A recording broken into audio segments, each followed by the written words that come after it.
Hello everyone and welcome back to my channel. So this is part 2 of chapter 4 class 11 financial market management. So in continuation to the chapter, the first question here is what are RI, REITs? So it is nothing but real estate investment trust. ये mutual funds की तरह काफ़ी हद तक same रहती हैं. ये trust क्या करती है, ये रियल एस्टेट एसेट्स में जैसे कि properties, offices, residential apartments, shopping malls, hotels, warehouses, यहाँ पे ये लोगों के पैसे इन्वेस्ट करती है एंड इन्वेस्टर को जो बाद में रिटर्न मिलती है because they have invested through this trust in the real estate. तो ये क्या करते हैं, ये ट्रस्ट कलेक्ट करती है लोगों से पैसा, इन्वेस्टर से, और उनको प्रॉपर्टीज में इन्वेस्ट कर देती है. ये जो यूनिट्स हैं इनके, they are also listed on the stock exchange और इन्वेस्टर्स इनको यूनिट्स को बाय एंड सेल कर सकते हैं फ्रॉम द स्टॉक एक्सचेंज. क्योंकि ये ट्रस्ट है इसलिए इनके एसेट्स कौन मैनेज करता है, ट्रस्टीज मैनेज करते हैं on behalf of the investor, right. Okay, now why invest in gold ETFs? Gold ETFs को GETFs भी लिखते हैं. ये एक स्पेशल टाइप के ETF है जहाँ जो कहाँ इन्वेस्ट करते हैं, गोल्ड या गोल्ड रिलेटेड सिक्योरिटीज में. ठीक है, तो जो इन्वेस्टर्स डाइवर्सिफाई करना चाहते हैं, उन्होंने ऑलरेडी इन्वेस्ट कर लिया है इक्विटी में, डेब्ट इंस्ट्रूमेंट्स में, लेकिन अब वो और भी अदर देन इक्विटी और डेब्ट की जगह और भी कहीं और इन्वेस्ट करना चाहते हैं तो gold ETFs it is the best option. तो पहले क्या होता था इंडिया में, आपको पता है गोल्ड का क्रेज शुरू से ही रहा है, ट्रेडिशन होता है. ठीक है, क्योंकि गोल्ड को एक सेफ एसेट माना जाता है, क्योंकि डिफिकल्ट टाइम में ये बोला जाता है कि it is an asset which can be used in the difficult time. Okay, and gold also give good returns. ठीक है, तो कभी इमरजेंसी है तो गोल्ड को बेच के इन कैश भी कराते हैं लोग इन बैड टाइम्स. तो इसलिए बोला जाता है कि gold enjoys the benefit of liquidity. ठीक है, गोल्ड बहुत पर्पस के लिए लोग खरीदते हैं, बच्चों की शादी के लिए, गिफ्ट करने के लिए. लेकिन फिजिकल फॉर्म में अगर गोल्ड खरीदा जाता है तो उसके कुछ डिसएडवांटेजेस है. ठीक है, सबसे पहले चोरी का डर रहता है, फिर उसमें वेल्थ टैक्स भी आपको देना पड़ता है, क्वालिटी का भी श्योरिटी नहीं होती. आप जो गोल्ड खरीद रहे हो सकता है उसमें कुछ मिक्सिंग हो, फैशन ट्रेंड और ट्रेंड्स चेंज होते हैं तो जो गोल्ड के सेट्स के डिजाइन है वो पुराने हो जाते हैं. लॉकर में आप गोल्ड रखते हो घर पे तो सारा गोल्ड रखा नहीं जाता, तो लॉकर की कॉस्ट भी देनी पड़ती है, cost in the form of rent, locker rent. Then lesser realisation on remoulding of ornaments. अगर आप ऑर्नामेंट्स का डिजाइन रीमोल्ड कराते हो, चेंज कराते हो, तो इतना कोई उसमें उतना रियलाइजेशन नहीं होता है. सो इसलिए गोल्ड ETF जो है एक नया प्रोडक्ट है. ठीक है, तो इसमें जितने भी ये डिसएडवांटेजेस हैं, ये वाले डिसएडवांटेजेस आपको गोल्ड ETF में नहीं मिलेंगे, राइट. और साथ में डिसएडवांटेजेस तो खत्म है, लेकिन जो गोल्ड में इन्वेस्ट करने का एडवांटेज है वो आपको गोल्ड ETF में मिलेगा, राइट. जो गोल्ड ETF है बेटा, ये इन्वेस्टर क्या करते हैं, यूनिट्स खरीद लेते हैं. ठीक है, और ये यूनिट्स खरीदने का मतलब यही होता है कि एक तरह से आपने गोल्ड खरीदा है but not in the physical form. ठीक है, अगर आप एक यूनिट देखिए, जैसे इसमें एग्जांपल दिया हुआ है कि इसको मैं इधर लिख के दिखा देती हूँ कि अगर आपने 1 ETF यूनिट खरीदा है which is equal to 1 gram of gold. Example है ये कि अगर आपने एक ETF GETF खरीदा है, इसका एक यूनिट खरीदा है which is equal to 1 gram of gold, तो और 20 साल आप हर महीने ये एक एक यूनिट खरीद रहे हो फॉर 20 ईयर्स. तो यहाँ पे लिखा ना, you are buying this unit every month for 20 years. तो 20 ईयर्स के बाद आपके पास कितना गोल्ड होगा, राइट. देखिए एक साल में कितना हो जाएगा, ये 1 यूनिट आपने खरीदा है 1 मंथ में, तो 1 मंथ लिख दिया है, इसको मैं ठीक कर देती हूँ, इट इज 1 मंथ. तो 12 मंथ्स यानी 1 ईयर में कितना हो जाएगा ये, it is 12 grams of gold क्योंकि हर महीने में, एक महीने में आप एक यूनिट खरीद रहे हैं, ठीक है ना। तो 12 मंथ्स में आप 12 यूनिट्स खरीदेंगे, और 12 यूनिट्स का मतलब 12 ग्राम्स ऑफ गोल्ड। तो 20 ईयर्स में, ये 1 ईयर है, तो 20 ईयर्स में आप 12 ग्राम को मल्टीप्लाई करो 20 से, तो 240 ग्राम्स ऑफ गोल्ड, यानी कि एक तरह से आपने आपके पास कितना हो गया, 20 साल के बाद 240 ग्राम्स आप गोल्ड फिजिकल फॉर्म में इन ईटीएफ को कन्वर्ट करके रख सकते हो। तो ये इसमें बहुत एडवांटेजेस क्या है कि इन्वेस्टर को चिंता नहीं करनी है, उसको कोई टेंशन नहीं है थेफ्ट की, लॉकर रेंट देने की, गोल्ड की क्वालिटी की, राइट। तो बस इसमें सिर्फ यही है कि gold you are holding in paper form, right. Okay, now what is more important also, कि आप ये जो मनी है जब आप इसको कन्वर्ट कराते हो, ठीक है, you can get it, you can realise, और convert them in the form of physical gold also, या इन्वेस्टर एक काम और कर सकता है कि इसको यूनिट्स को सिंपली ट्रांसफर भी कर सकता है child demat account. Now how does gold ETF work.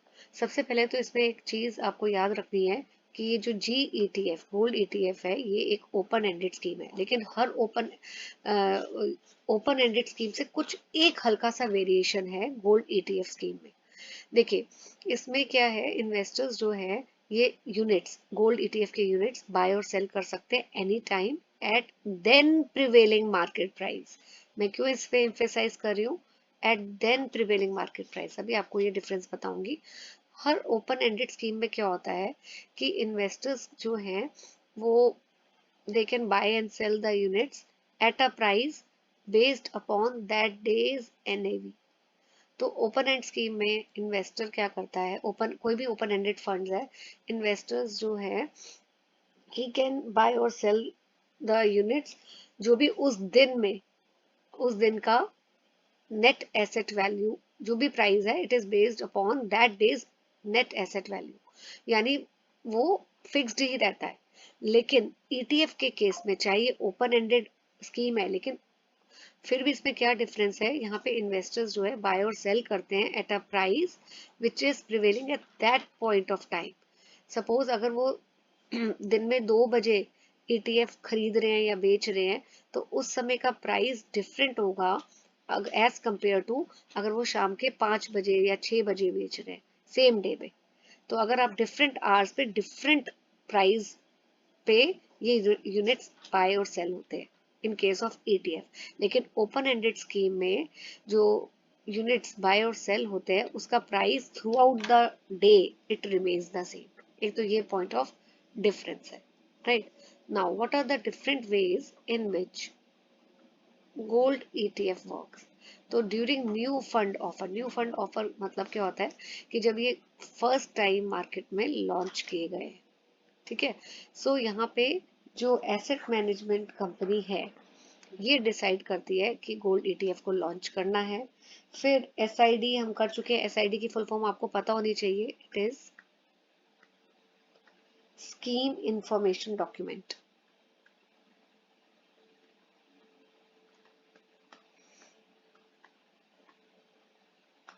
Right. Then SAI statement of additional information,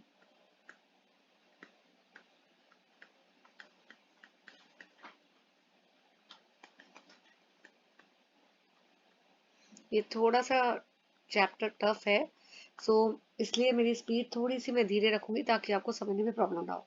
केआईएम का मतलब है की इंफॉर्मेशन मेमोरेंडम, की इंफॉर्मेशन मेमोरेंडम। तो सबसे पहले एएमसी डिसाइड करता है कि गोल्ड ईटीएफ को लॉन्च करना है। फिर ये वाले डॉक्यूमेंट्स एसआईडी, एसएआई, केआईएम, ये प्रिपेयर किए जाते हैं सेबी गाइडलाइंस के अकॉर्डिंगली। इन्वेस्टर्स जो है इन फंड्स में इन्वेस्ट करते हैं, और जब वो पैसा अपना देते हैं, इन्वेस्ट करते हैं, तो एएमसी बदले में उनको यूनिट्स इन्वेस्टर्स को देता है, राइट। और एएमसी जो है यूनिट्स देता है इन्वेस्टर को, और इन्वेस्टर के पैसे जो एएमसी को मिलते हैं उन पैसों को यूज करके गोल्ड खरीदता है एट द प्रिवेलिंग रेट। ये तो फर्स्ट टाइम जब मार्केट में ईटीएफ को लॉन्च किया जाता है तो ये वाले स्टेप्स फॉलो होते हैं, right. After this you what is ongoing process? Ongoing process का मतलब क्या है वो आपको समझना है, राइट। ऑनगोइंग का पहले तो मतलब ये होना चाहिए, न्यू फंड ऑफर का मतलब है कि ईटीएफ को फर्स्ट टाइम मार्केट में लॉन्च किया गया है। ऑनगोइंग का मतलब है कि कैसे ये how the gold ETF operates after it has been launched, ठीक है, and it is actively been traded in the market, कि जब लॉन्च कर दिया गया तो उसके बाद कैसे मार्केट में ईटीएफ को ट्रेड किया जाता है। सो ये जो इस तरह पूरा ये पैराग्राफ दिया हुआ है, ये वाला बेटा, यस मैं इधर कर देती हूँ, यहाँ पे ये जो सारा दिया हुआ है, ठीक है, ये आप बाद में रीड कर सकते हैं लेकिन मैं इसको बहुत सिंप्लीफाई वे में आपको समझाऊंगी, राइट। तो सबसे पहले तो आपको याद रखना है कि एपी जो है वो गोल्ड या मनी देता है एएमसी को। Authorise participant AP gives money gold to the AMC, ठीक है। ऑथराइज पार्टिसिपेंट जो है आपको पता है इंस्टीट्यूशनल बहुत बड़ी ऑर्गेनाइजेशन या इन्वेस्टर्स है जो मनी या गोल्ड देते हैं एएमसी को, राइट। इन रिटर्न एएमसी क्या इनको देता है? AMC gives them bundles of ETF unit. तो इसको यहाँ स्पेस होता ना तो बेटा मैं इधर लिख देती हूँ या फिर इसी चीज को, राइट। सो इधर लिख देती हूँ, आप उसको कॉपी भी कर सकते हैं, साथ साथ आपको इजी हो जाएगा। AP gives gold और मनी, ठीक है, टू दी एएमसी। सबसे पहला तो ये वाला स्टेप है। फिर इन रिटर्न एएमसी क्या देता है? Gives them bundle of units, gives them bundles of ETF units. आप साथ साथ लिख भी सकते हो बेटा, राइट। नाउ थर्ड इज, यही जो बंडल्स हैं इनको बोला जाता है creation units. These bundles are called as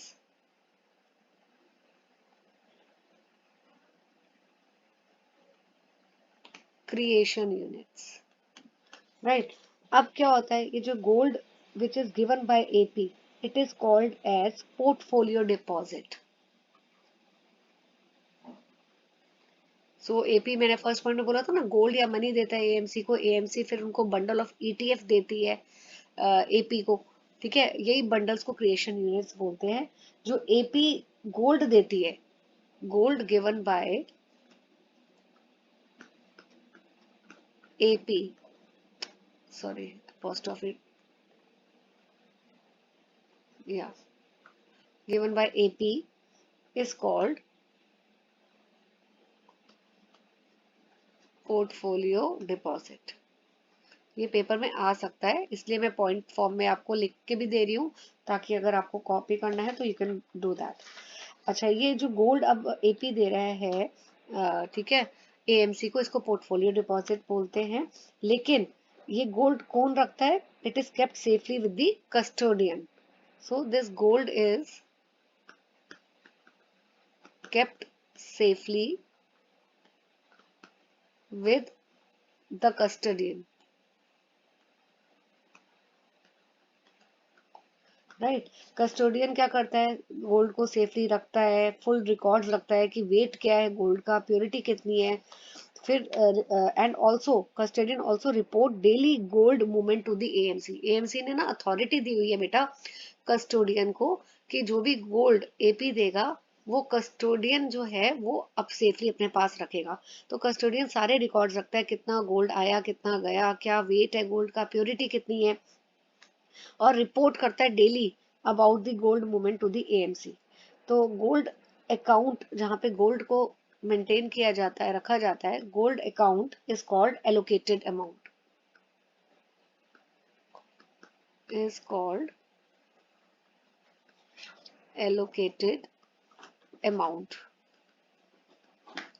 right. अब एपी कई बार एक्स्ट्रा कैश भी देता है एएमसी को। जैसे अगर गोल्ड दे रहा है तो उसको तो पोर्टफोलियो डिपॉजिट बोलते हैं, लेकिन एपी ऑल्सो गिव्स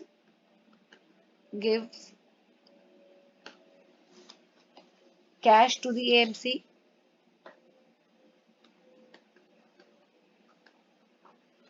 राइट। और इसी को बोलते हैं, this is called as cash component.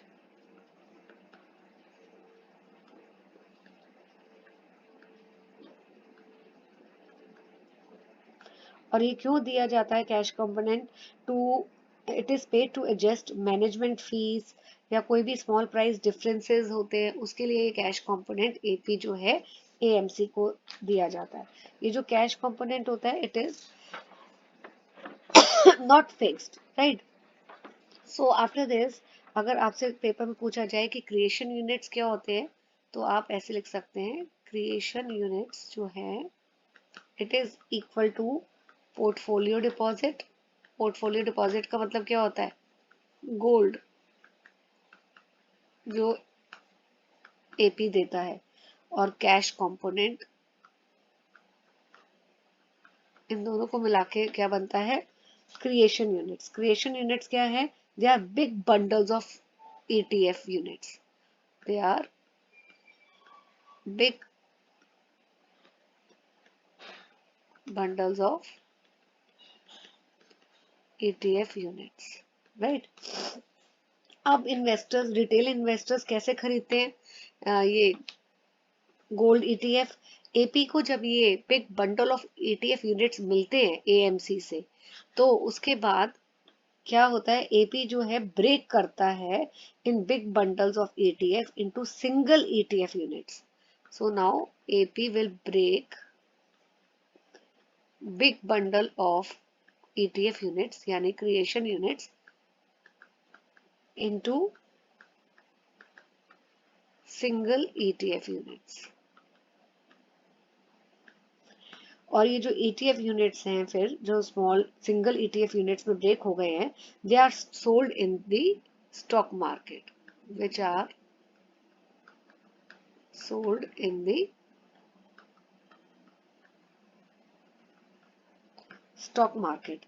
Retail investors जो हैं, they buy and sell ETF units just like the shares। तो retail investors यहाँ से खरीदते हैं। रिटेल इन्वेस्टर्स कौन हो गए? जैसे अब मैं इन्वेस्ट कर रही हूँ या आप इन्वेस्ट कर रहे हो, we are retail investors. So they buy और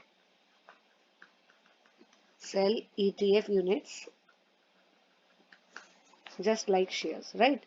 सो ये पूरा प्रोसेस है। देखिए, ये जो पूरा पैराग्राफ है ना, ये थोड़ा सा कॉम्प्लिकेटेड लैंग्वेज में आपको लगेगा, तो ये मैंने इसलिए इस फॉर्म में, पॉइंटर फॉर्म में आपको ब्रेक करके दिया है। तो डिफरेंट वेज क्या है हाउ ईटीएफ वर्क। अगर फर्स्ट टाइम लॉन्च होता है तो एएमसी है वो डिसाइड करता है कि लॉन्च करना है। ये डॉक्यूमेंट्स एसआईडी, एसएआई, केआईएम प्रिपेयर किए जाते हैं। इन्वेस्टर्स जो है एएमसी को, इन्वेस्टर्स इन्वेस्ट करते हैं फंड में और एएमसी इनको बदले में यूनिट्स देते हैं।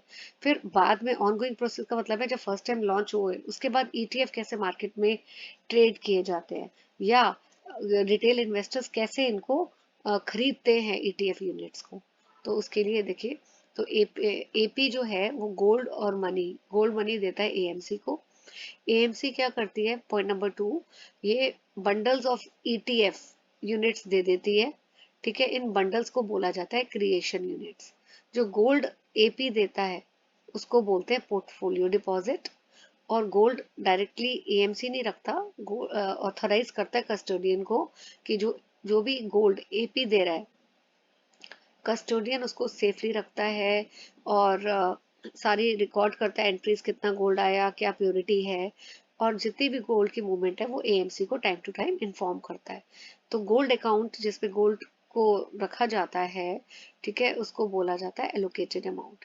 एपी जो है कैश भी देता है एएमसी को, एंड दिस इज पेड, क्योंकि कई बार डिफरेंस आ जाता है, तो to adjust the management fees etcetera, right. तो एपी जो कैश देता है एएमसी को उसको कैश कंपोनेंट बोला जाता है। तो portfolio deposit plus cash component is equal to creation units. which is nothing but big bundle of ETF units. तो एपीएफ क्या करता है, इस big bundles of ETF units को सिंगल ईटीएफ यूनिट्स में ब्रेक करता है, which are later on sold in the stock market, और इसी स्टॉक मार्केट से रिटेलर्स जो हैं, retail investors, they buy and sell ETF units, right. So now let me clean this so that I can go with the next topic.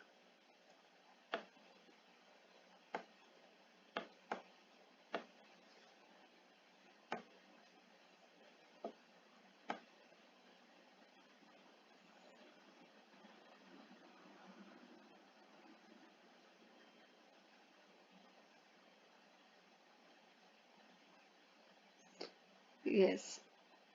Now, next topic is, what are sovereign gold bonds? तो government of India in अक्टूबर 2015 उन्होंने launch किया था sovereign gold bond scheme. तो यहाँ पे ये scheme क्या offer करती है, इन्वेस्टर्स को रिटर्न देती है जो which are link to the gold price, right. तो वही बेनिफिट्स मिलते हैं इन्वेस्टर्स को जैसे वो सपोज फिजिकल गोल्ड खरीद रहे हैं. ये पेपर में आया हुआ है आपके पहले भी, ठीक है, एक बार इस सैम्पल पेपर में सीबीएसई के, कि ये जो सॉवरेन गोल्ड बॉन्ड्स हैं ये किसने इशू किए थे, आरबीआई ने किए थे on behalf of the government of India, right. And they are issued, कब इशू किए जाते हैं, ऑन पेमेंट ऑफ रुपीज, और इनको denominated, they are denominated in grams of gold. ठीक है, इनको आप, ये जो गोल्ड बॉन्ड्स है, लोग इसको यूज करते हैं as a collateral for loans. अगर सपोज मैंने इन्वेस्ट किया और मुझे ये बॉन्ड्स मिले हैं बदले में, गोल्ड बॉन्ड्स, और कल मुझे पैसों की ज़रूरत है, लोन की ज़रूरत है, तो मेरे पास ये जो बॉन्ड्स हैं इनको मैं एज अ सिक्योरिटी के लिए रख दूंगी किसी के पास जो मेरे को लोन देगा. So they are used as a collateral for loans and they are traded on the stock exchange also, right. Now, after this, let's move to the next topic, which is, how do authorized participants perform market making? ठीक है, तो इस वाले topic के बाद I think I will wind up the video, और ये topic मैं आपको पहले बता देती हूँ कि ऑथराइज पार्टिसिपेंट्स क्या होते हैं. They buy and sell quotes price for ETF units. देखिए, ये ऑफर करते हैं two way quotes. Two way quotes जो ऑथराइज पार्टिसिपेंट्स हैं, they offer two way quotes. Two way quotes का मतलब है बाय एंड सेल प्राइस बताते हैं, buy price and sell price for ETFs, right. So APA जो है दो प्राइस ऑफर करता है, बाय प्राइस जिस प्राइस पे they are willing to buy ETF, and sell price the price at which they are willing to sell the ETF. ये जो difference होता है इन दोनों प्राइस के बीच में, उसको बोला जाता है bid ask spread, right. So AP जो है authorize participants, they make money from this difference. Example में, suppose last traded price ETF का था 1000 रुपीज, ये एग्जाम्पल है, ठीक है. एपी क्या होगा, एपी जो है दो प्राइस ऑफर करेगा टू बाय ईटीएफ यूनिट, वो बाय करेगा, जैसे उसने दो प्राइस कोट किए, to buy ETF unit at 999 and offering to sell at this. तो एपी क्या करेगा, जब भी वो खरीदेगा वो किस प्राइस पे खरीदेगा, एट 999, और जब भी बेचेगा तो इस प्राइस पे. अब जो ये डिफरेंस है 1001 minus 999, this 2 rupees difference, it will make money, ठीक है. सो एपी क्या करता है, प्रॉफिट कमाता है, प्रॉफिट अर्न करता है from the difference between buying and selling price. तो एपी जो है वो, it do not change their own holding, ठीक है. वो सिंपली क्या करते हैं, बाय और सेल करते हैं ईटीएफ यूनिट्स, लेकिन ये जो ट्रांजैक्शन होती है बाय एंड सेल की, it does not affect total number of units they own. उनके टोटल नंबर ऑफ यूनिट्स उतने ही रहते हैं, लेकिन प्रॉफिट कहाँ से अर्न करते हैं, from the difference in the buy and the sell price. So this is called as dealer spread बोलते हैं इसे, dealer spread, right. Dealer spread का मतलब क्या हो गया कि जिस एपी जो है, it do not change their own holdings. ठीक है, they simply buy and sell ETF units, और इस ट्रांजैक्शन की वजह से इनके total number of unit same ही रहते हैं, राइट। एक फंक्शन और है इसमें, एक तो आपको ये याद रखना है, what is bid ask spread. So ये जो डिफरेंस है in the two prices, it is called as bid ask spread. Okay, yes, one more thing is that AP जो है, it also help align the ETF market price with its net asset value। वो क्या करता है कि align करने में, यहाँ पे कहीं I think it is written also, let me just mark it for you.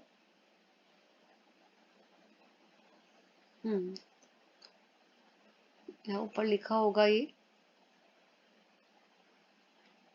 हाँ यहाँ लिखा हुआ है, ये रहा AP, ये रहा, plays important role of aligning the price of the unit with the NAV। तो ये कैसे अलाइन करता है price of the unit with the NAV by arbitrage process. तो बहुत डिटेल में उसको नहीं करना, आपको अभी थोड़ा सा ही ये पता होना चाहिए। जो रिटेल इन्वेस्टर्स हैं, they can buy and sell ETF units, ठीक है, बट वो जरूरी नहीं है कि they should always buy from the authorise participant. जो रिटेल इन्वेस्टर्स हैं वो दूसरे रिटेल इन्वेस्टर्स से भी खरीद सकते हैं, right. So as far as this next topic is concerned, I'm going to continue this in the next video. Till then, stay tuned to my channel.